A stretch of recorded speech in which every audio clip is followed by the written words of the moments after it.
माँ समझेगी, माँ समझेगा। जो इसको मोहब्बत देगी उसको ये अपनी माँ समझेगा। जो इसको बेहतरीन तरीके से आला हजरत सैयदी आला हजरत फाजले बरेलवी फरमाते हैं 7 साल तक, यानी अच्छा देखे अब रिसर्च नहीं हो रही है, वो ये कहते हैं बच्चा 7 साल तक ही अपने बाप को फॉलो करता है, उसके बाद बाप के वो पीछे नहीं जाता। ये बिल्कुल सच है। यानी 7 साल तक बंदा अगर मस्जिद को चला गया तो उसका बच्चा भी जरूर मस्जिद में जाएगा। अगर बाप जुम्मे का नमाजी है तो अब्बा जुम्मे का नमाजी बनेगा, और अगर बाप 5 वक्त का नमाजी है तो बच्चा भी 5 वक्त का नमाजी।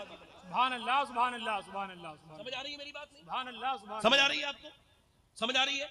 ये बच्चों को मारना तोड़ना, इनको इनकी ये जो 7 साल तक की उम्र होती है, बड़ी नाजुक सेंसिटिव इंसान का जो ब्रेन होता है, इतना सेंसिटिव होता है, हर बात को वो ऐसा उसको कैच कर लेता है, मरते मरते मर जाता है, मगर उस बात को नहीं निकालता जो 7 साल की उम्र तक। यहां तक कि मियां बीबी के आपस के झगड़े इंसान के बच्चों पर इतना बुरा असर पड़ता है, इससे बहुत ही खराब असर पड़ता है। अगर यहाँ कोई ऐसे साहब बैठे हो जो अपनी बीबी को मारते हो, पहले तो अपनी बुरी आदत छोड़ दें, इसका फायदा नहीं है। औरतों को सुधारने के चक्कर में मैंने कितने लोगों को सुधरते देख लिया, इस वजह से औरतों के पीछे ना पड़े। अल्लाह के रसूल फरमाते ये टेढ़ी पसली से बनी है, इनको आप सख्ती ना करें, ये टूट सकती हैं, मगर ये आपकी तरह जैसे आप कुछ बातों में आप उनकी बात में जो है समझौता कर ले। भाई मियां बीबी का मतलब ही यह है कि कुछ बीबी कोई ऐसा तो है नहीं कि कोई वो फरिश्ता है, फरिश्ता ही तो बेऐब होता है, और फरिश्ता और नबी बेऐब होते हैं, बाकी तो जिसे अल्लाह चाहे उसे ऐब से बचाए, वरना किसी के अंदर कोई कमी है, किसी के अंदर कोई कमी है, थोड़ी सी वो आपको कर ले, थोड़ा आप उसको कर ले। अब उसे मारे तोड़े ना, बच्चों के सामने झगड़ा लड़ाई करना, बच्चे क्रिमिनल बनते हैं उनके जिनके माँ बाप अपने बच्चों के सामने झगड़ा करते हैं। हाँ, बेशक, ये रिसर्च बता रहा हूं। हक है, हक है, जिंदाबाद, जिंदाबाद। आप समझ रहे मेरी बात को? नहीं, हाँ, ये मैं आपसे बात ही इस वजह से कर रहा हूं कि अल्लाह ताला आपके बच्चों का फ्यूचर अच्छा करे। अल्लाह करे तो आपके बच्चे जैसे खुशी हुई है वो बड़े होके भी अच्छे बने, मगर अब ऐसे नहीं बनेंगे, है? आप समझे? ये जो आप देख रहे हो अभी नालियों में रात के वक्त में पबजी खेलते हुए लड़के मिलेंगे, मच्छर काट रहे हैं, कोई पता नहीं उनको, ये जहनी तौर से बीमार हो चुके हैं, इनको जल्दी से इलाज कराओ वरना ये बच्चे बर्बाद। ये मजाक नहीं है, मैं आपसे वल्लाह कह रहा हूं, मजाक नहीं करूं, मैं मजाक नहीं करूं, मजाक की कोई बात मैं धोखे से भी मिंबर पे नहीं करता हूं, वैसे भी मेरी आदत नहीं है, मगर आपको बता रहा हूं। अभी ये कैम्ब्रिज यूनिवर्सिटी ने इस पर रिसर्च किया कि जो औरतें अपने बच्चों को रोते वक्त मोबाइल देती हैं, ये मोबाइल नहीं देती, ड्रग्स दे रही हैं, ड्रग्स, जहर दे रही हैं, अपने बच्चों की जिंदगी में जहर घोल रही हैं। अभी कर्नाटक में बच्चा पागल हो गया, वो खेलते खेलते मोबाइल, अब उसे डॉक्टर कह रहा है तेरी माँ कहाँ है? कह लगा मेरी माँ पबजी के अंदर है, मेरा मोबाइल दो जल्दी से। तेरी बाप कहाँ है? कहा मेरा बाप भी इसी मोबाइल के अंदर है। मेरी माँ, उसकी माँ रो के कह लगी मैं तेरी माँ हूं। कहीं नहीं, तू मेरी माँ नहीं है, मेरी माँ तो वो है जो दिन रात मेरे साथ रहती है, इसके साथ मैं रहता हूँ, इस मोबाइल के अंदर मेरी माँ है, मेरा बाप भी। बच्चा 5 साल का जब ऐसे रो रहा है ना, तो माँ भी रोने लगी, डॉक्टर की भी आंखों में आंसू आए, उसका बाप भी रोने लगा। उसने कहा रो मत, अब हमारे अपने किए का इलाज कोई नहीं, काश मैंने भी अपने बच्चे को वक्त दिया होता और तुमने भी मोबाइल की जगह अपनी गोद में। सैयदी आला फरमाते हैं कि जब औरत अपने बच्चे को अपने पिस्तान पे लगा के दूध पिलाती है पहली मर्तबा, फरमाते हैं दूध के दौरान वो नबी पाक पर दुरूद भी पढ़ दे, अल्लाह उसके बच्चे को आशिक रसूल बनाते हैं। जरूर सुन लो, आशिक रसूल। मगर मेरी बहनें, मेरी बेटियां इस बात पे गौर आज करें, इन सब से हाथ जोड़ता हूं, कुछ तो मेरी बहनें आज माएँ हैं, कुछ मुस्तकबिल में इंशाल्लाह इन फ्यूचर बनेगी, अल्लाह को औलाद देगा, तो अपने बच्चों के 7 साल तक फ्यूचर से खिलवाड़ न करे, उन्हें मोबाइल न दे, उन्हें इतना मोबाइल न दे कि वो बर्बाद हो जाएं, उनको नबी की बातें सिखाएं। इकबाल कहता है ये क्या तुमने बातें सुनाते हो लोगों को, फला ने ये कर दिया, भूतों की बातें ये आज के जमाने की जो बातें हैं, लड़के मुतासिर है, फलाने के अंदर इतनी ताकत। इकबाल कहता है सच्ची बातें बताओ और ये कहो दोनों, कोई पहलवान इतनी ताकत नहीं रखता, कोई दुनिया का हीरो, ये भी जो बनते हैं जितने तेरे नबी को अल्लाह ने ताकत दी थी मेरे बेटे, तेरे नबी की ताकत का आलम यह था कि जमीन पे बैठ के आसमान के चांद के 2 टुकड़े कर दिए हैं तेरे नबी ने, कभी सूरज को वापस पलटा लिया है। उन्हें सच्ची बातें बताओ, जो उसे न अपने पैगंबर की बातें बताओ, उन्हें न बताओ किसी दुनिया वाले की बात। अब सुनो मेरी बात, मेरी बहनों से गुजारिश करता हूं, अपने छोटे छोटे बच्चों, अपनी छोटी छोटी बच्चियों के जिंदगी के साथ खिलवाड़ न करो। घरों के अंदर आग लगी हुई है, मैं कुछ बयान नहीं कर सकता, जो दर्द मुझे मालूम है, मुझे एहसास है इस बात का, जो घरों के अंदर किसकी बेटी किस वक्त इंस्टाग्राम पे वायरल हो जाती है कुछ पता नहीं चलता, किस बेटी को शैतान अपने शिकंजे में कब फंसा ले कुछ पता नहीं। ऐसा ये फितन का दौर है, बहुत सख्त दौर है। अल्लाह से 2 रकअत नमाज मेरी हर बहन पढ़ा करे और रोज पढ़ के कहा करे या अल्लाह मेरे बच्चों को जहन्नुम से बचा ले, आज के इस खतरनाक फितनों से बचा ले, इस मोबाइल की गंदगी से बचा ले। क्योंकि दिल्ली के अंदर एक औरत ने दिल्ली से यहां से बदायूं से हिजरत की, सैयद अरब शाह की बेटी है, हजरत सैयदना उस्मान हारूनी के मुरीद की बेटी है। ये रात के वक्त में रो रही है, सैयदजादी है, एक कच्चे मकान में रो रही है। अगर कोई सैयद है तो 2 चीजें लाजिम उसके अंदर होंगी, 2 सीन उसके अंदर जरूर होंगे। एक सीन सजदे का सीन, एक सीन सखावत का सीन, दोनों सीन सैयदा से मिले हैं। इन दोनों सीनों का होना जरूरी है। ऐ मेरे पैगंबर के गुलामों, वो औरत रात के वक्त में रो रही है, उसके बच्चे ने आवाज सुनी, उठा, उठने के बाद अपनी माँ के पास पहुंचा और जाके आंखें मलता हुआ माँ को नमाज पढ़ते हुए रोते हुए देख रहा है। माँ उसकी बेखबर है, वो अपने रब से खूब रोते रोते बातें करती है, खूब गिड़गिड़ाती है। जब उसने सलाम फेरा तो जब माँ आगे बढ़ा बच्चा और बोला मेरी माँ क्यों रोती हो अम्मी जान, कह लगे तुम उठ गए, कहा अम्मी आपके रोने से मेरी आंख खुली, क्यों रो रही हैं आप, कहा बेटे अभी मेरे हाथ पे एक छिपकली चढ़ी थी या कोई कीड़ा, मैंने उसको हटा दिया। का फिर मुझे अपनी कब्र याद आ गई। हाय हाय, हमको तो नहीं आती ना। हजरत उस्मान जुन्नूरैन, 2 नूर वाले जुन्नूरैन, हजरत उस्मान जुन्नूरैन, हुजूर की 2 बेटियां, एक के बाद एक उनके निकाह में। नबी ने फरमाया किसी को इब्राहिम अलैहिस्सलाम का दीदार करना है, सहाबा ने कहा जरूर हुजूर। फरमाया वो सामने देखो मेरा उस्मान आ रहा है, उसका चेहरा बिल्कुल इब्राहिम अलैहिस्सलाम की तरह है। जोर से बोलो। उस्मान गनी एक गड्ढे को देख के बेहोश हो गए। गड्ढा, मैं आपको समझा रहा हूं, गड्ढा। अब गड्ढे को देख के बेहोश हो गए। जब होश में आए तो किसी ने आपसे पूछा कि आप क्यों बेहोश हो गए थे इस गड्ढे को देख के। फरमाने लगे उस्मान को ना इस गड्ढे को देख के अपनी कब्र का गड्ढा याद आ गया था कि मैं अंदर जाऊंगा, ऊपर से तख्ते रखे जाएंगे, ये जो तकरीर कर रहा है इसके ऊपर से भी तख्ते रखे जाएंगे, ये जो सुन रहे हैं इनके ऊपर भी तख्ते रखे जाएंगे। सबको कैसी सख्त है ये मौत, कैसी खतरनाक है ये मौत। है मेरे नबी के गुलामों, मेरे आका फरमाते हैं मेरी नजर में सबसे खतरनाक जगह कब्र है। फरमाते हुजूर अगर जानवरों को पता चल जाए कि उनको मरना है तो तुमको कोई मोटा जानवर खाने नहीं मिलेगा। ए मेरे भाइयों, ए मेरे दोस्तों, औरत रो के कहने लगी मेरे बेटे बस यही सोच रही हूँ नाक में और मुंह में जब कीड़े चलेंगे तो मेरा क्या हाल होगा, कब्र में जाऊंगी तो क्या हाल होगा, उसी की वजह से डर रही हूँ। ये रात को तस्वीरें, फिल्में, गंदे गाने, बाजे देखकर सोने वालों सुनो, मेरे आका फरमाते हैं जो जिस हाल में मरेगा उसी हाल में उठाया जाएगा। अब वो लड़का जिसका एक्सीडेंट हुआ है और वो कानों में अपने लीड लगा के चल रहा था, ट्रक की आवाज नहीं आई, मर गया। उसका जो सर है वो रोड पर पड़ा है, उसका सर है ही नहीं, उसका भेजा ऐसे तरबूज की तरह बिखर गया है पूरे रोड पर। और ये जो बच्चा है ना, ये अल्लाह अकबर, इसको लोग उठा के गए। अब ये उठेगा कैसे? एक गाना सुन रहा था, इस वजह से आवाज नहीं आई। गाना सुनते सुनते अब जो गंदी तस्वीर देख के सो गया, जो इंस्टाग्राम पे गंदी वीडियो ऐसे करके चलाते चलाते ईमान पे कोई असर नहीं हुआ है। जरा गौर तो करो, ईमान होगा तभी तो असर होगा।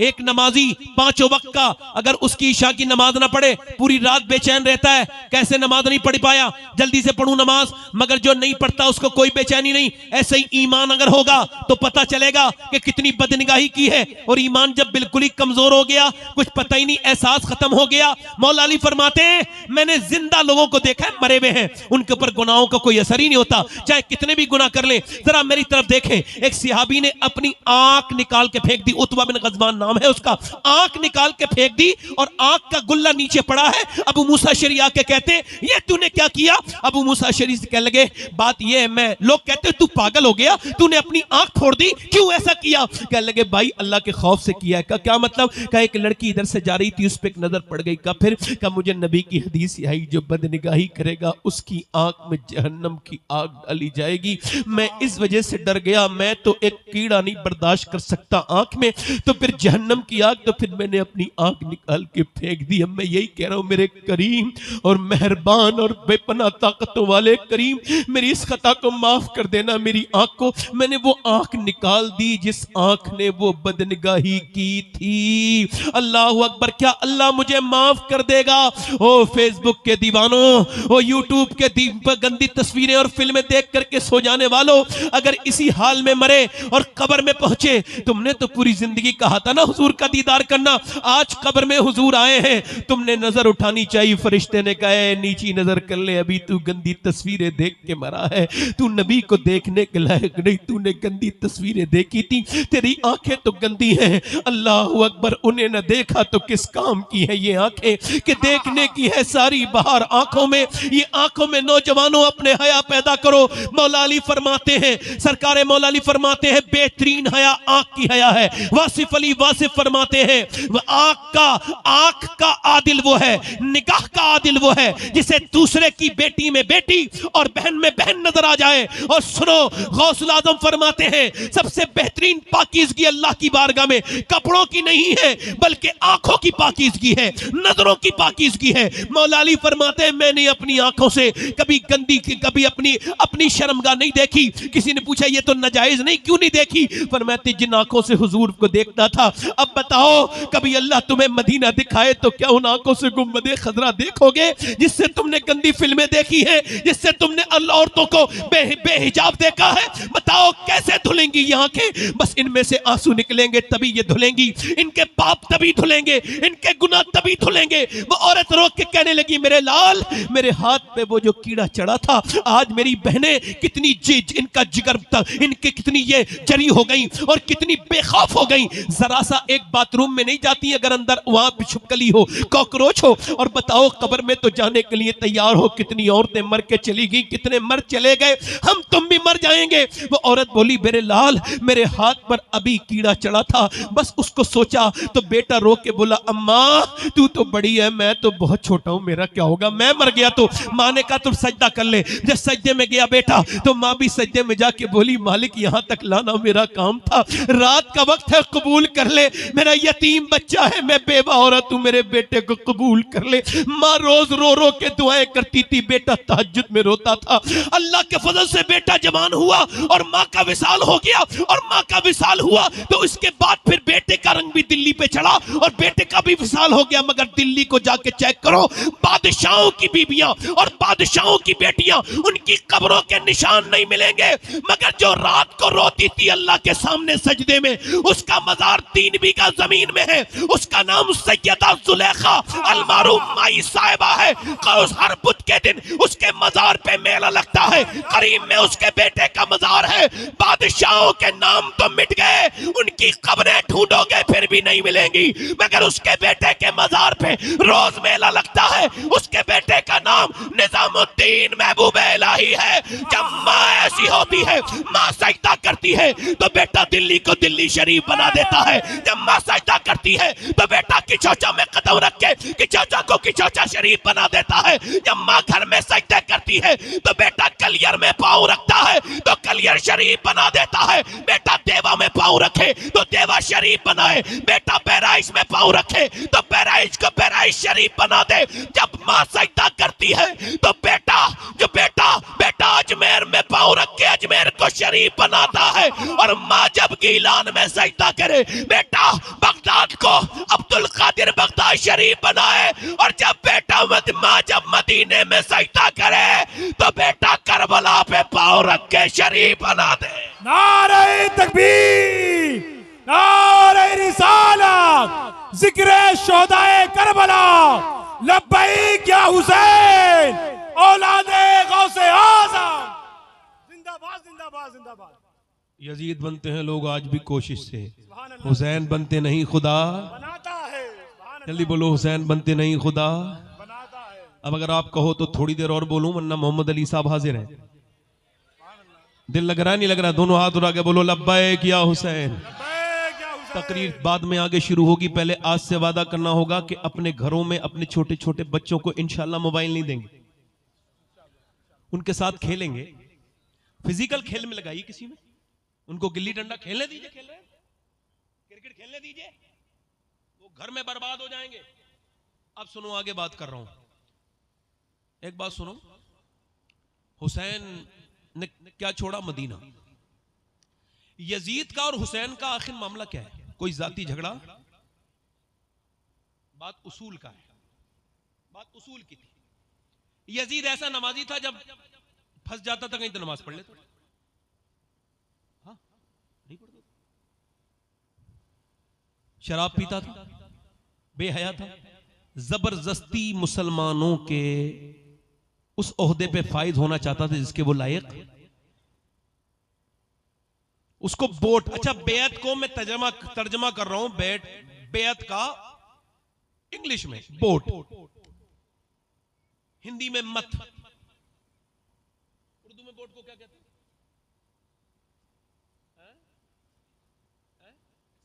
बोट नहीं, बोट, मोहर, मत देना। मतदान को क्या कहते हैं उर्दू में?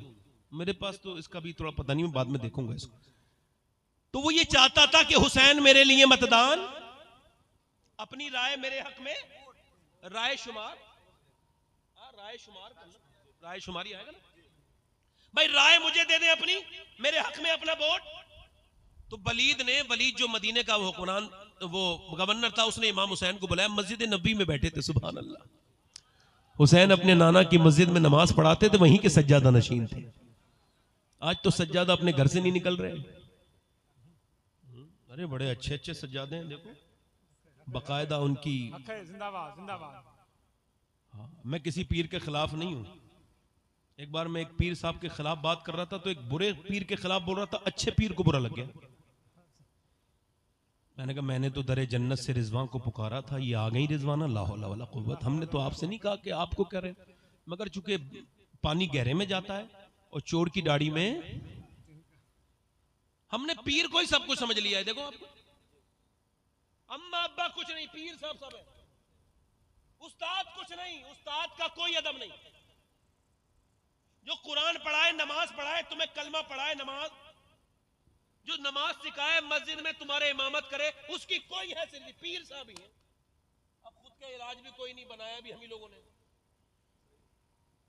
उलमा को चाहिए था कि उलमा अपने मामलात में ये देखें कि उनको किसको अप्रिशिएट करना है, किसको नहीं करना है ना। अब मेरी बात सुनिए, दिल लग रहा आप लोगों, नहीं लग रहा? दिल लगा के बोलो या हुसैन। तो यजीद कौन था? बदकार था, बेगैरत था। वलीद ने इमाम अली मकाम को बुलाया। इमाम हुसैन से किसी ने कहा आप जा रहे हैं?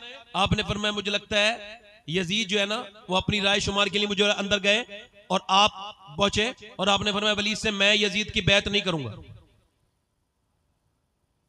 यजीद की बैत, मैं यजीद की बैत नहीं करूंगा, और मेरे जैसा आदमी उसके जैसे आदमी की बैत नहीं करेगा। और बैत का जो हिसाब है, सिस्टम, सुबह को वो लोगों के सामने रखो। तुम ये चाहते हो कि शाम में मुझसे बैत ले लो और फिर सुबह को लोगों से कहो कि हुसैन ने कर दी तो तुम्हें करने में क्या मसला है? ये बात थी नहीं। मैं आपको थोड़ा समझा रहा हूं, मैं इतना ज्यादा रोकूंगा नहीं यहाँ पे मैं, क्योंकि तारीख की बातें तो आपको पता ही, मगर पता तो चलना चाहिए ना कि हुसैन कौन है। मैं सही बता रहा हूं, हुसैन को नेल्सन मंडेला ने पढ़ा था। जोर से तो बोलो।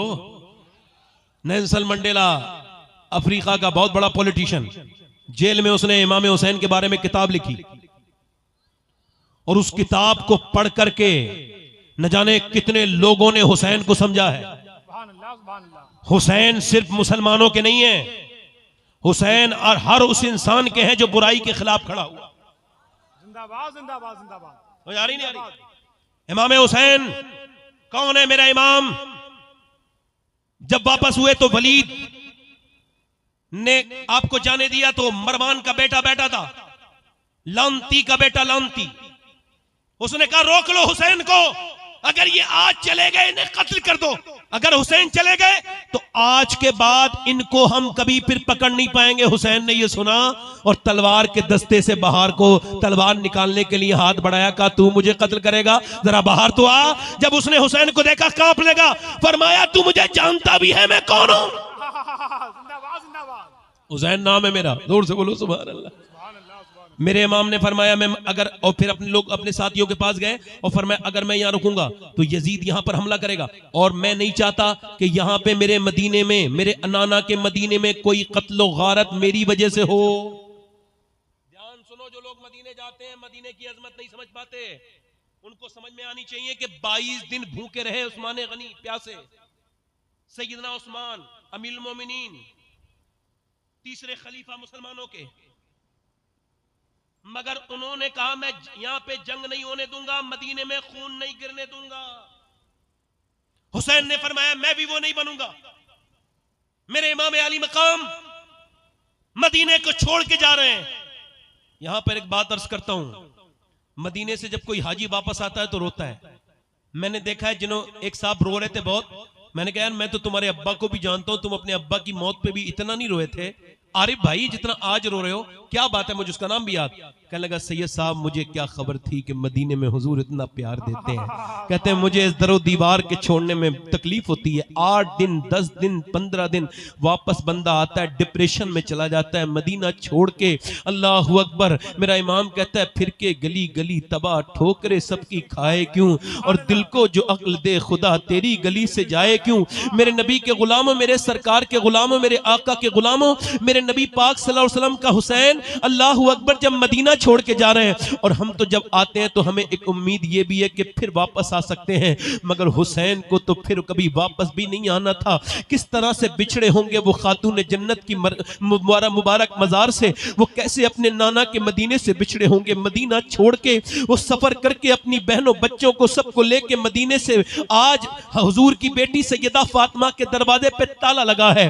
अल्लाहू अकबर। आज ताला लगा है नबी अली के घर में, और ताला लगने के बाद सैयदना इमाम हुसैन मदीने को छोड़ के मक्का पहुंचे, मगर मक्के में खत आने लगे। वो कहते हैं आ तो जाऊं मगर तुम्हारे खत अहले कूफा से मिलते जुलते हैं। इमाम अली मकाम रदी अल्लाह तआला अन्हु ने उन खतों के बारे में यकीन नहीं किया। लोगों ने कहा कूफी बड़े जालिम हैं, आप मत जाइए। आपने फरमाया ठीक है, 700 तकरीबन खत या जितने भी आए, अलग अलग रिवायतों में अलग अलग बात है, मगर इतना जरूर है कि खुतूत आए। और ये जो मुस्लिम बिन अकील को इमाम अली मकाम ने भेजा, मुस्लिम बिन अकील जब गए कूफे में तो 40,000, बाद रिवायतों में 18,000, खैर एक भारी तादाद में उनके पीछे लोगों ने बैत की, और उनके पीछे लोग उन्हें इमाम मानने लगे। इमाम हुसैन को उन्होंने खत लिखा इमाम आ जाइए, लोग हमारे साथ आ गए, सबने बैत कर ली है। ये खत चला उधर वो चला उबैदुल्लाह बिन जियाद, और उसको खबर हुई, उसने आकर के हजरत मुस्लिम बिन अकील को अपनी फौज के और डरा धमका के लोगों को आपको कत्ल किया, आपकी लाश को बीच कूफे में लटका दिया।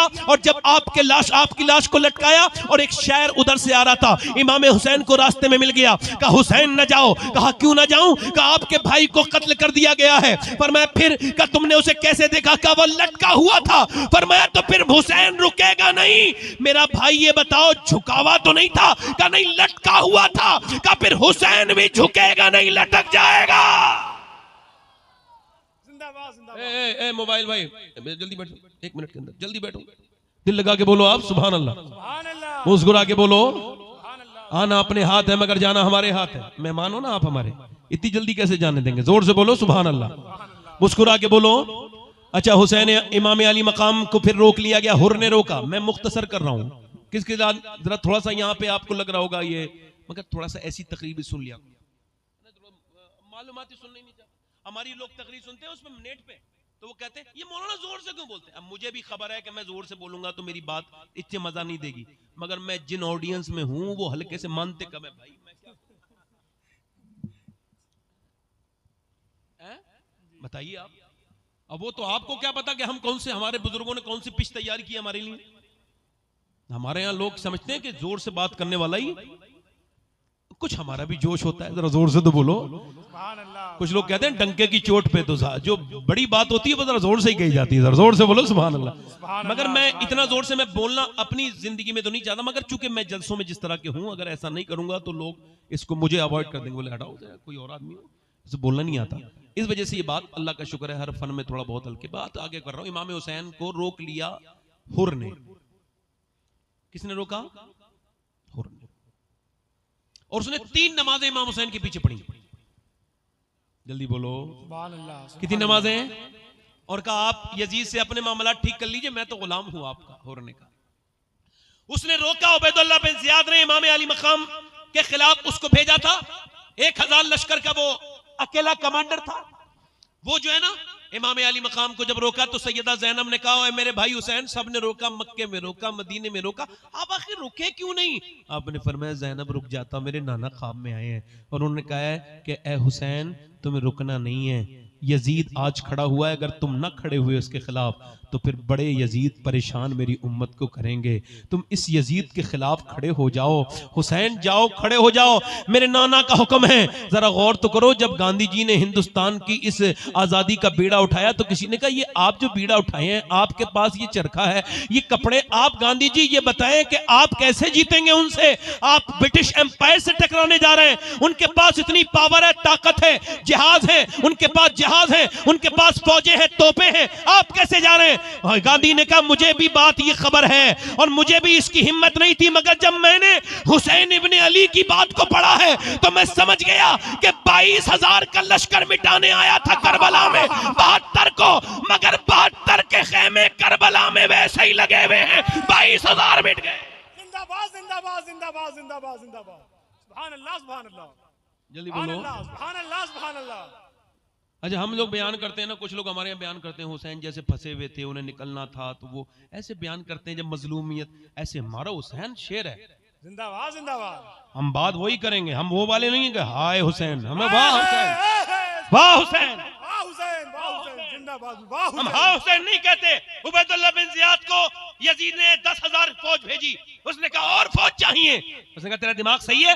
अरे 72 लोग हैं, वो भूखे प्यासे बेवतन, उनको खत्म करने में 10,000 काफी है। उसने कहा यजीद दिमाग अपना संभाल, तुझे वो 72 नजर आ रहे हैं, मगर उसमें ये तूने ये नहीं गौर किया कि हुसैन, उसके हुसैन के साथ वो अली के पोते कितने हैं, अली के बेटे कितने हैं, अली के नवासे कितने हैं।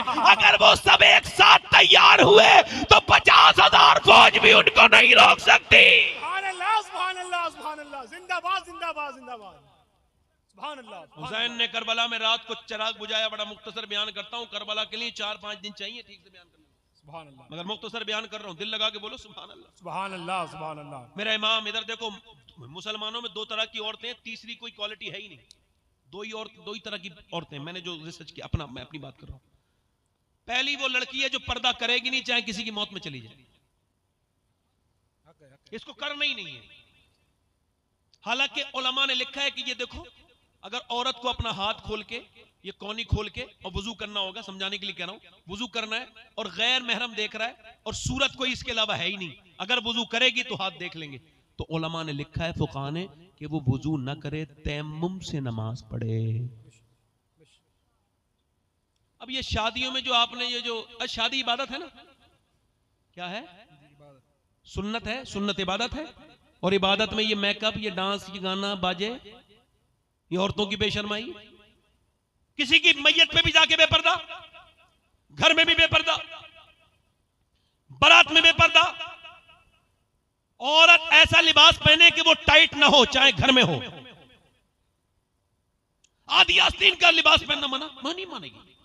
एक तो यह है जो कहीं पर्दा करने के लिए तैयार, और एक दूसरी है, एक तो ये जो पर्दा, और एक वो दूसरी है जो कॉलेज के बाहर खड़े हुए बहस कर रही है, उससे जो है ना डिबेट हो रही है। वो कह रहा है तू अपने, वो कह रहा है कॉलेज वाला ऐसा कर, तू अपना ये अपना लिबास उतार, अपना ये हिजाब उतार, तभी एग्जाम दे पाएगी। वो कह रही नहीं उतारूंगी। वो कह रही या तो हिजाब उतार या एग्जाम दे। उसने एग्जाम पेपर उठाए, उसके मुंह पे मारे, कहा ले अपने पास रख, मैं तेरी गुलाम नहीं हूं, मैं तो मदीने वाले को राजी करने के लिए दुनिया में आई। एक जज्बा सर्द इतना के पर्दे तैयार नहीं, एक जज्बा ऐसा के पेपर छोड़ने के लिए तैयार। दोनों मुसलमान, कलमा एक ही नबी का, मगर एक का बैकग्राउंड बेहया है, अम्मी बेहया, अब्बा बेहया, घर में टीवी, ड्रामे, गाने बाजे, अम्मी अब्बा ने सब में मिलके ही देखी है फिल्म।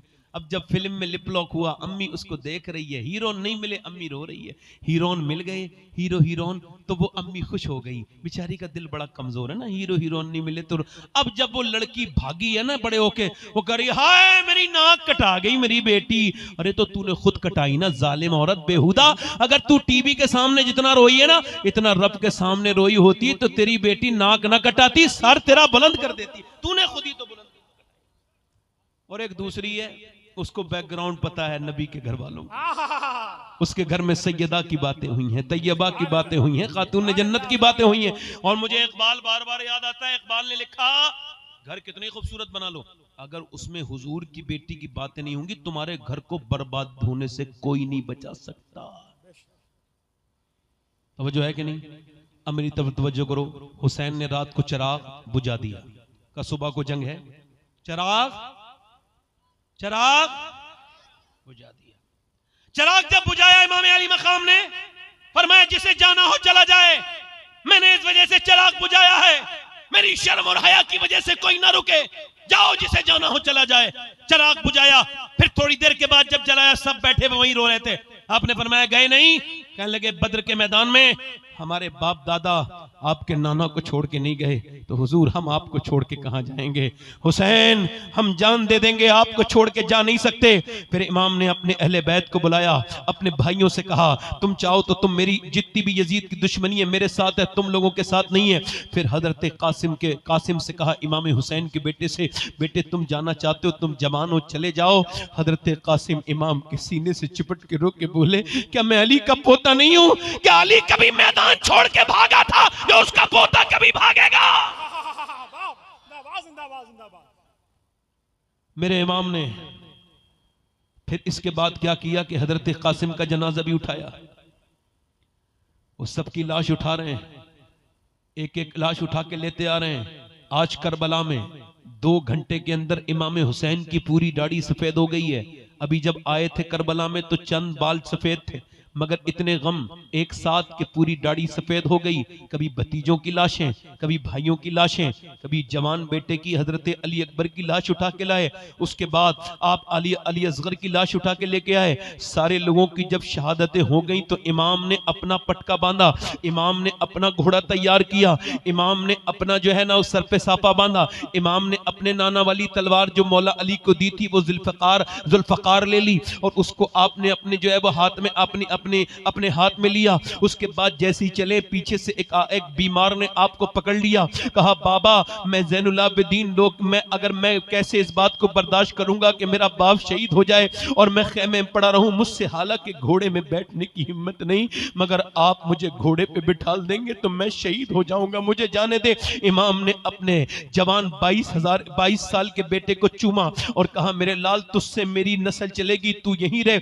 मेरे बेटे, मेरे बेटे तू यहीं रहे, फिर तू मेरी अमानतों का अमीन है, मेरा खलीफा है, तुझसे मेरे नबी की नस्ल चलेगी। उसके बाद जब इमाम ने अपनी सारी अपनी बीबियों, अपनी बहन को, अपनी बेटी सबको बुलाया, कहा रोना नहीं, चीखना नहीं, चिल्लाना नहीं। एक बात बताओ, मैं आपसे एक बात कहता हूं, कुरान कहता है ऐ ईमान वालों तुम मदद चाहो नमाज से और सब्र से, और अल्लाह सब्र करने वालों के साथ है। यहां पे किसी के यहां कोई मर जाए, तवज्जो करना जरा, किसी के यहां कोई मर जाए और कोई चीख के रो रहा हो तो अगर बराबर में कोई जाहिल पढ़ा लिखा भी ना हो, रक्षे वाले भी पड़ोसी हो ना, वो भी उसके घर आके कहता है यार रो मत, सब्र करो, ये आधा हाथ पैर मत चलाओ, उसको भी पता है ये ठीक नहीं है। तो क्या वो हुसैन इब्ने अली जिसके घर से कुरान को लोगों ने समझा है, क्या बताओ वो कभी मातम को अच्छा समझते हैं मेरे इमाम? नहीं, जिंदाबाद जिंदाबाद जिंदाबाद। जल्दी बोलो। हाथ पैर पीटने को इमाम ने फरमाया चीखना नहीं, चिल्लाना नहीं, समझो करना। बस आखिरी मेरा पॉइंट है, इसके बाद अपनी तकरीर खत्म करूंगा, मगर एक एक लफ्ज जीस की आखिरी हिचकी है, गौर से सुन, जिंदगी भर का खुलासा इसी आवाज में है, ध्यान से सुनना। मेरा इमाम जा रहा है, अपनी बहन को क्रॉस किया अपनी, और जब घोड़े पे बैठे तो फिर उधर से घोड़ा चल नहीं रहा है, इमाम आगे बढ़ा रहे हैं घोड़े को, नहीं चल रहा है। पीछे मुड़ के देखा, कौन है? अल्लाह अकबर, सकीना है, बेटी है छोटी सी, कह रही है अब्बा आप जा रहे हैं, जो मैदान में जाता है शहीद होके आता है, अब्बा आप जा रहे हैं। इमाम नीचे उतरे, अपनी बेटी को चूमा और कहा नाना के दीन के लिए जा रहा हूं। मेरी बेटी को, अपनी बेटी को समझाया फातिमा के लाडले का आखिरी दीदार है, हश्र का हंगामा बरपा है, मियाने अहले बैत हूरें करती हैं उरूसाने शहादत का सिंगार, खूबरू दूल्हा बना है हर जवाने अहले बैत, और अपना सौदा बेचकर बाजार सूना कर गए, कौन सी बस्ती बसाई ताजिराने अहले बैत। मेरा इमाम आगे बढ़ता है, एक यजीदी का हल्फिया बयान है, कज कुलाई पे न जा, इसमें रखा ही क्या है, दरे शब्बीर जो मिल जाए तो शाही क्या है। मेरा इमाम चला है, एक यजीदी हल्फिया बयान देता है कि मैंने, ये बात अलग है, हुसैन से मेरी दुश्मनी थी, मगर जब हुसैन को हमने मैदान जिहाद में आते हुए देखा तो जिसने पूरे दिन अपने भाइयों भतीजों की लाशें उठाई हो, जिसने छोटे छोटे बच्चों की लाशें उठाई हो, वो हुसैन जब आया भूखा प्यासा 3 दिन का, तो उसने आकर के अकेले ने 22,000 के लश्कर पे हमला करके दुनिया को यह बता दिया कि पूरी दुनिया में इस वक्त हुसैन से बड़ा जिगर वाला कोई नहीं है। हुसैन शेर खुदा का बेटा शेर है। ये शेर की आमद है कि रन कांप रहा है। मेरा इमाम ने जिधर तलवार चलाई है काटते चले जा रहे हैं। ये अली की तलवार है, ये नबी का फैज है। आज तलवार नहीं है, ऐसा लगता है कि गाजर मूली बना के रख दिया है यजीदियों को। शिमर ने आवाज दे के कहा पीछे हट जाओ, तलवार तो अभी तक कोई बनी नहीं जो इस तलवार को गिरा दे। ये हुसैन इब्ने अली की तलवार है, पीछे आओ, इसको तीर से मारो। और अगर कोई गैरतमंद बैठा हो तो यहाँ पे बैठ के मेरी तकरीर सुने। बेगैरतों को हुसैन की बात नहीं सुननी चाहिए, हुसैन की बात वही सुने जिसके अंदर गैरत हो। मेरा हुसैन वापस पलटा है, मेरा इमाम वापस पलटा है। जब तीर पहला आकर के इमाम के सीने पे लगा है, मेरी बहनों को ये पैगाम और मेरे भाइयों को, पीर जब आकर के इमाम के सीने पे लगा है और जैसे ही सीने पे इमाम के तीर लगा, इमाम वापस आए और वापस आके मेरे इमाम ने अपनी ज़ैनब बहन से कहा क्या तुम रोई थी, तुम्हारी आवाज आई? हाँ भाई, सब शहीद हुए आप थे, अब आपके सीने पे तीर लगाए। मैं बचपन से लेके जवानी तक की सारी बातें आपके ख्याल में आ गई। हुसैन मैं तेरी बहन हूं, आखिर सब्र तो मैंने बहुत किया, मगर जब आपके सीने में तीर लगा तो मैं बर्दाश्त न कर पाई। इमाम ने फरमाया मेरी ज़ैनब, दुनिया में जब वफा की बातें लिखी जाएंगी तो मेरी बहन तेरा नाम पहले आएगा कि दुनिया में अगर कोई वफादार बहन ऐसी है जिसकी कोई मिसाल नहीं तो वो ज़ैनब है। ऐ मेरी बहन, तूने मेरा बड़ा साथ दिया है, मदीने से मक्के से लेके करबला तक।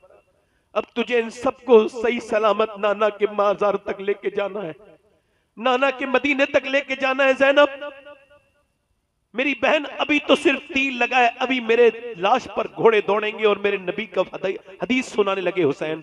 फरमाया सुनो मेरी बहन, मेरे नाना की हदीस है कि औरत की आवाज भी औरत है, बाहर ना आने देना अपनी आवाज को। इमाम ये कह के चल दिए। मेरा इमाम जब चला, अल्लाहु अकबर, तीर की बारिश हुई। 1-2 तीर नहीं, पूरे जिस्म लहू लुहान है फातिमा के लाल का, पूरे जिस्म में आपके तीर ही तीर है, नेज़े भाले आपके जिस्म में पैबस्त है। और जब इमाम के इतने तीर लगे कि आपका जो हाथ है वो कमजोर होने लगी, गिरफ्त उस जीन पर आप नीचे आने लगे और उसकी घोड़े की लगाम आपके हाथ से छूटने लगी।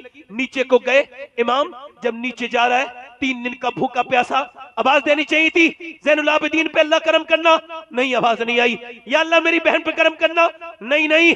जब घोड़े से नीचे आया, हुजूर का शहजादा, मेरे नबी का शहजादा, सैयदा कायनात की गोद का पाला, अली का लाल, जब नीचे को आया तो जबान से आपने कुछ जुमले इरशाद फरमाए और ये दुआ की अल्लाह की बारगाह में। उसके बाद ये दुआ की, ऐ अल्लाह मेरे नाना की गुनहगार उम्मत को बख्श दे मेरे रब। इतनी हुसैन ने जिस उम्मत के लिए दुआ की, ऐसे मेरे इमाम ने इतने तीरों जख्मों के बाद 3 दिन के नीचे आ रहे घोड़े से कह रहे अल्लाह मेरे नाना की उम्मत को नीचे गए, सजदे में चले गए। अल्लाहु अकबर, हुसैन अकेला ऐसा शहीद है। तवज्जो चाहता हूं मेरी बहनों से भी और आपसे भी, हुसैन शहीद बाद में हुए हैं, आपका गम मदीने में पहले ही है। अल्लाहु अकबर। और सैयदा उम्मे सलमा फरमाती हैं नबी ने अपना दरवाजा बंद किया, कब किसी को आने ना देना। हुसैन आए तो मैंने जाने दिया, मैंने देखा हुसैन से चुपट के कभी नाक चूमते हैं, कभी आंखें चूमते हैं मेरे हुजूर, कभी पेशानी चूमते हैं। मैंने अर्ज की या रसूल अल्लाह क्यों रोते हैं? पर मैं अभी एक फरिश्ते ने ला करके ये मिट्टी दी है, मेरे हुसैन को शहीद कर दिया जाएगा, ये मिट्टी सुर्ख हो जाएगी। सैयदा उम्मे सलमा फरमाती हैं 10 मुहर्रम वाले दिन, आशूरा वाले दिन मैं सोई थी, हुजूर ख्वाब में आए और सरकार की मुबारक जुल्फों पे गर्द जमी हुई थी, गर्द। और सुनो, नबी जब ख्वाब में आते हैं ना मेरे नबी, तो नबी ही ख्वाब में आते हैं, हुजूर को पता होता है किसके ख्वाब में जाना है। सैयदा उम्मे सलमा फरमाती है नबी के हाथ में एक शीशी थी, उसमें कुछ खून था। मैंने अर्ज की हुजूर कहां से तशरीफ ला रहे हैं? फरमाया अब बात यह है सलमा, उम्मे सलमा, आज मेरे बेटे हुसैन को करबला में शहीद कर दिया गया है, मैं उसका और उसके साथियों का खून ये इकट्ठा किया है इस बोतल में। अल्लाहू अकबर। मैं कहता हूं या रसूल अल्लाह, आपने अलग अलग क्यों नहीं किया? 2 शीशियां क्यों नहीं थी आपके हाथ में? एक में अपने घर वालों का होता, एक में आपके आशिकों का होता, अहले बैत के, मगर नबी ने एक ही बोतल में करके बता दिया, जो दुनिया में हुसैन के साथ है वो आखिरत में भी हुसैन के साथ है। मेरे इमाम ने करबला में सर रखा, और जब सैयदा ज़ैनब सलामुल्लाह तआला अलैहा को निकाला गया करबला से, तो आपके सर को चादर छीन ली गई। मेरी बहनों के लिए आखिरी पैगाम है, आपने अपने चेहरे पर अपने बालों से पर्दा किया और फिर अपने नाना के रोजे की तरफ को देख के कहा, नाना मुझे माफ कर देना, मैं भाई ज़ैनब हूं जो पैदा हुई थी तो आपने मुझको गोद में लिया था, आपकी आंख के आंसू मेरे गाल पर गिरे थे और आपने फरमाया था ज़ैनब का चेहरा बिल्कुल खतीजा की तरह है। मैं नाना वही आपकी प्यारी नवासी, आज मेरे सर से दुपट्टा छीन लिया, बालों से मैंने चेहरा ढक लिया है, मुझे माफ कर देना। इमाम ज़ैनुल आबिदीन कहते हैं मेरी फूफी करबला से लेके दमिश्क तक और दमिश्क से लेके मदीने तक मेरी फूफी गई है, मगर मैंने अपनी फूफी की कभी तहज्जुद की नमाज भी उस सवारी पे कज़ा होते नहीं देखी जो बिल्कुल नंगी पीठ पर शहजादी बैठ के गई थी। मैंने कहा ए मेरी फूफी, ये नमाज की आदत कहां से पड़ी? किसी की एक मौत हो जाए औरतें नमाज को भूल जाती हैं, आपने इतने जनाजे के बाद भी नमाजें पढ़ी। उधर आपके बच्चों की घोड़ों के ऊपर घोड़े चल रहे हैं, उनकी लाशें, उनकी हड्डियां टूटने की आवाजें आ रही हैं, और आप सजदे में कहां से सीखा? कहा कहीं और से नहीं, मैंने अपनी माँ फातिमा से सीखा है कि मेरी माँ भूखी प्यासी रात को सजदा करती थी और सुबह को कहती थी मालिक कोई ऐसी रात तो बना दे कि फातिमा दिल खोल के इबादत कर सके। ये रंग ज़ैनब में फातिमा का रंग है, सैयदा का रंग है। ये बात कहते हुए जरा गौर करो, आज के बाद जब करबला बयान करो तो ऐसे बयान किया करो कि करबला का नवासा हुसैन भी लाजवाब है तो करबला की नवासी ज़ैनब भी लाजवाब है। करबला के नवासे ने अगर सजदा बचाया है तो करबला की नवासी ने पर्दा बचाया। जिंदाबाद जिंदाबाद जिंदाबाद जिंदाबाद। सुभान अल्लाह। मैं अपनी बात कर चुका। हाथ उठा के बताओ कितने लोग हुसैन के नाम पे जान दे दोगे? दोनों हाथ उठा के बताओ। जान दे दोगे? दोनों हाथ उठा के बताओ। जान दे दोगे इंशाल्लाह? नीचे हाथ करो, नीचे हाथ करो। जो जान दे सकता है कुछ भी कर सकता है, कुछ भी कर सकता है ना। एक दूसरे की तरफ ना देखना, मुस्कुराना नहीं। हुसैन की बात है आज। कितने लोग ऐसे हैं इस महफिल में जो खड़े हो जाएं हुसैन के नाम पे? आज से दाढ़ी भी रखा लेंगे, आज से अपने हुसैन के नाम पे खड़े हो जाएं इस महफिल में। माशाअल्लाह, सुभान अल्लाह, सुभान अल्लाह, सुभान अल्लाह। जिंदाबाद। इधर आ जाओ, दाढ़ी वाजिब है, आ जाओ इधर आ जाओ। दाढ़ी एक मुश्त कम कराना हराम है, जहन्नम में ले जाने वाला काम है। जल्दी आ जाओ, दाढ़ी ये वाजिब है, हुजूर की सुन्नत है। जोर से बोलो सुभान अल्लाह, जल्दी बोलो। सुभान अल्लाह। 100 शहीदों का कोई इन्हें ना देखे, सब ऐसी निकल के चले जाएंगे, दुनिया देखती रह जाएगी, सब कब्रों में चले जाएंगे। जिसका जो अमल है उसके साथ जाएगा, बेशक बेशक, है ना। ये इनके लिए, ये उनके लिए दाढ़ी नहीं मुड़ा रहे हैं जो कब्र के बाहर के लोग हैं, ये उनके लिए दाढ़ी रखा रहे हैं जो कब्र के अंदर तशरीफ लाएंगे। जिंदाबाद जिंदाबाद जिंदाबाद। कोई 5वां आशिक रसूल हो इस महफिल रसूल में खड़ा हो जाए और कहे आज तक जिया था सभी के लिए, आज से जीऊंगा नबी के लिए। जो कि ताजुल शरिया कह के गए हैं जिंदगी ये नहीं है सभी के लिए, जिंदगी है नबी की, नबी के लिए। जिंदाबाद जिंदाबाद जिंदाबाद। ये 5 हो गए। कोई छठा आशिक रसूल है जो सुन्नत रसूल रखा है? जरा जोर से बोलो, कोई छठा आशिक रसूल है?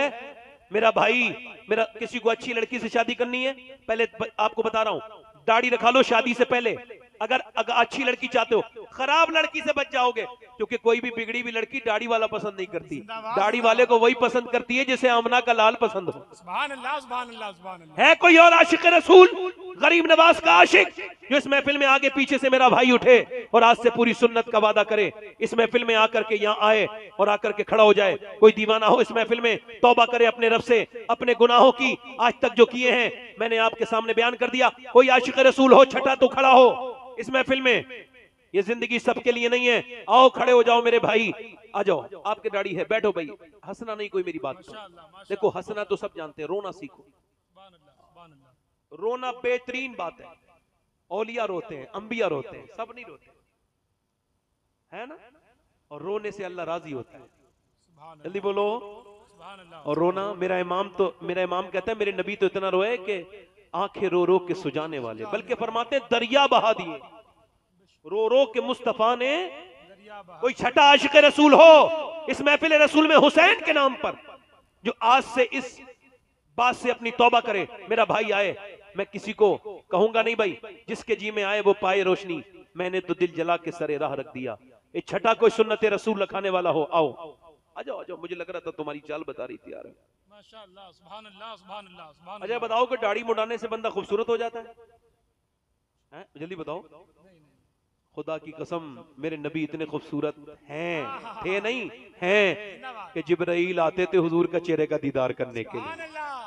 वो भी आए हमारे भाई, 7 हो गए, सुभान अल्लाह। आ जाओ। किसी के ऊपर किसी को हल्का ना समझना, हल्का वो है जो न बख्शा जाए, जो बख्शा जाए। एक साहब कह रहे थे फलानी की बिरादर वो है, आ जाओ मेरे, आ जाओ दोस्तों, आ जाओ। माशाअल्लाह, माशाअल्लाह। मदरसे का कोई बच्चा ना आए, है ना, उनके तो निसाब में होता है हजरत, बाकी लोग आ जाए, आ जाओ। माशाअल्लाह। कितने हो गए ये? 8 हो गए। इमाम हुसैन की 10वीं है, 2 और हो जाएं बस, सुभान अल्लाह, सुभान 2 और हो जाएं। वो नौजवान खड़े हो जो हुसैन से अपनी जान से ज्यादा प्यार करते हो, सुभान अल्लाह, सुभान वो इस महफिल में वादा करें आज से नहीं मुड़ाएंगे इंशाल्लाह, पूरी सुन्नत रखाएंगे। ये कोई सख्ती नहीं है, दीन कोई धारा 144 नहीं है जो किसी पे लागू करो, ये तो आपकी मर्जी है, आपकी मर्जी है। लाइक दीन में सख्ती नहीं, मगर फिर भी आओ सुन्नत रसूल अपनाओ। आओ मेरे भाइयों, 100 शहीदों का सवाब है। कोई 2 आशिक रसूल और हैं, 2 कोई और हैं जो इस महफिल में खड़े होके, कुछ लोगों के बेचारों की दाढ़ी भी सफेद हो गई, अभी बेचारे मुड़ा मुड़ा के जवानी तलाश कर रहे हैं। आला हजरत फरमाते हैं बैल के सींग काट दो तो बछड़ा नहीं बनता। ये जिंदगी लंबी नहीं है, मुख्तसर है, इसको कुछ नहीं, अब कुछ नहीं। जाओ अस्पतालों में जाके देखो, पट पट हो रहे हैं लोग। तौबा कर लो, आज कर लो, अभी कर लो, तौबा का मौका नहीं मिलेगा फिर। ये हुसैन की महफिल हो गई माशाल्लाह, ये 8 लोग हो गए। 2 आशिक रसूल और हों जो नबी के नाम पे आज से पूरी सुन्नत रसूल रखाने के लिए खड़ा हो जाए, 2 और हों। मैं देखें वक्त मेरे पास कम है, माजरत के साथ, कोई आज साहब सोच रहे हो आ जाएं, मैं तो कई मैं ओवर एज लोगों को भी देख रहा हूं, अब तो उनका सब कुछ हो चुका है, फिर तो दाढ़ी रखा लें, मगर वो फिर भी नहीं मान रहे। असल में ये नौजवान खड़े हो जाते हैं, बुजुर्ग क्यों नहीं खड़े होते मालूम है? ये पुराने गुनहगार हैं, इनके दिल ज्यादा सख्त है, इनको ज्यादा तकरीरों की जरूरत है। ये 1-2 तकरीर में हल्का फुल्का आदमी ठीक होता है, वरना और भी इलाज की जरूरत होती है ना, कई इलाजों की जरूरत है। ये रोज की बात है मेरी, हाँ आप सही कर रहा हूँ, हाँ थोड़ा बहुत तो हिकमत आई गई। 2 आशिक रसूल और कोई है? 2 और है कोई दीवाने जो 10वीं कर दे इमाम हुसैन की? देखो नहीं आपको वो जोश मचाते में मिलेंगे आपको मुहर्रम वाले दिन। अभी तो कुछ लोगों ने ढोल को भी जायज वायज कर रहे, उनके अब्बा ने नहीं किया, दादा ने नहीं किया, वो जो उन्होंने नहीं किया वो कर रहे हैं। अल्लाह उनको हिदायत अता फरमाए, आमीन। है ना? समझो है कि नहीं? मैं कह रहा हूं एक आशिक रसूल और, चलो 2 नहीं, एक कोई है इस महफिल पाक में, आ जाओ जल्दी आ जाओ। सुभान अल्लाह, सुभान अल्लाह, सुभान अल्लाह। मेरे जब तक दिल कहता रहता है, जब तक मैं कहता रहता हूँ, सुभान अल्लाह, सुभान और जब मेरा दिल कहता है ओवर तो ओवर। सुभान अल्लाह। एक और रह गया है बस दीवाना, वो जहां भी बैठा है उसे मेरी नजरें देख रही हैं, उसको तलाश कर रही है मेरी आंखें, जो आज हुसैन की 10वीं करके कहेगा अभी हुसैन के दीवाने जिंदा हैं। यजीदी अगर कहीं हो तो वो अपने आप को ज्यादा खुशफहमी में मुब्तला ना करे, अभी ऐसे लोग हैं जो हुसैन के नाम पे सब कुछ कर सकते हैं। जिंदाबाद, जिंदाबाद। है कोई एक सुन्नत रसूल वाला और पूरी सुन्नत? आ जाओ मेरे भाई, वो आ गए। सुभान अल्लाह, बच्चे के साथ चचा भी आ गए। सुभान अल्लाह। ये नाराहुर का था जिस वक्त फौजे शाम से निकले, कि देखो यूं निकलते हैं जहन्नम से खुदा वाले। चलो भाई जरा आप वादा करो, दोनों हाथ ऊपर उठाओ मेरे साथ को, इंशाअल्लाह आज के बाद न दाढ़ी कटेगी न मुड़ेगी, इंशाअल्लाह वादा करते हैं। यहीं पे बैठ जाए, जहाँ खड़े यहीं पे बैठ जाए, इधर ही बैठ जाए, जगह काफी है, बैठ जाए। अल्लाह ताला आपको जज़ा खैर अता फरमाए, इस्तिकामत अता फरमाए मेरे हुसैन इब्ने अली के वसीले। अच्छा वादा करो अपनी बहन बेटी को पर्दे के लिए आज से इंशाअल्लाह, दोनों हाथ उठा के वादा करो इंशाअल्लाह। दोनों हाथ उठा के बोलो इंशाअल्लाह। देखो मैं मौजिन की तरह हूं, हमारा काम है अजान देना, नमाजी आना ना आना ये अल्लाह हिदायत देता है ना। हम मौजिन है, दोनों हाथ उठा के बोलो इंशाअल्लाह नमाज की पाबंदी करेंगे, अपनी बहन बेटी को पर्दा कराएंगे। और हुसैनियत यह है कि जुल्म का जालिम चाहे कोई भी हो, अगर जबान से नहीं कर सकते तो दिल में उस जालिम को बुरा समझो, जालिम के साथ कभी साथ ना दो। अल्लाह आप सबको सलामत रखे। इस्लाम जिंदाबाद, मसलक आला हजरत पाइंदाबाद। अल्लाह ताला आप सबको सलामत रखे, बाकरामत रखे। मेरी कोई बात बुरी लगी हो तो मुझे माफ कर दें, यहाँ की बात यहीं छोड़ दें, आपस में दिल बुरा नहीं करते। कोई बात मेरी बुरी लगी हो तो माफ कर दें। मौला अली फरमाते हैं जिंदगी जीने के बेहतरीन उसूल है, जो तुमसे नाराज हो जाए उसे मना लो, और जिससे तुम नाराज हो उससे तुम मान जाओ, उसको माफी मांगने का मौका या परेशान न करो। अल्लाह आप सबको सलामत रखे। रोज अपने रब के सामने रोया करें, तौबा किया करें, मौत का कोई भरोसा नहीं है। अल्लाह आप सबको सलामत रखे, बाकरामत रखे। अस्तगफिरुल्लाह रब्बी मिन कुल्लि ज़ंबिन व अतूबु इलैह। पढ़ लीजिए ला इलाहा इल्लल्लाह मुहम्मदुर रसूलुल्लाह व मा अलैना इल्लल बलाग। अस्सलामु अलैकुम व रहमतुल्लाहि तआला व बरकातहू।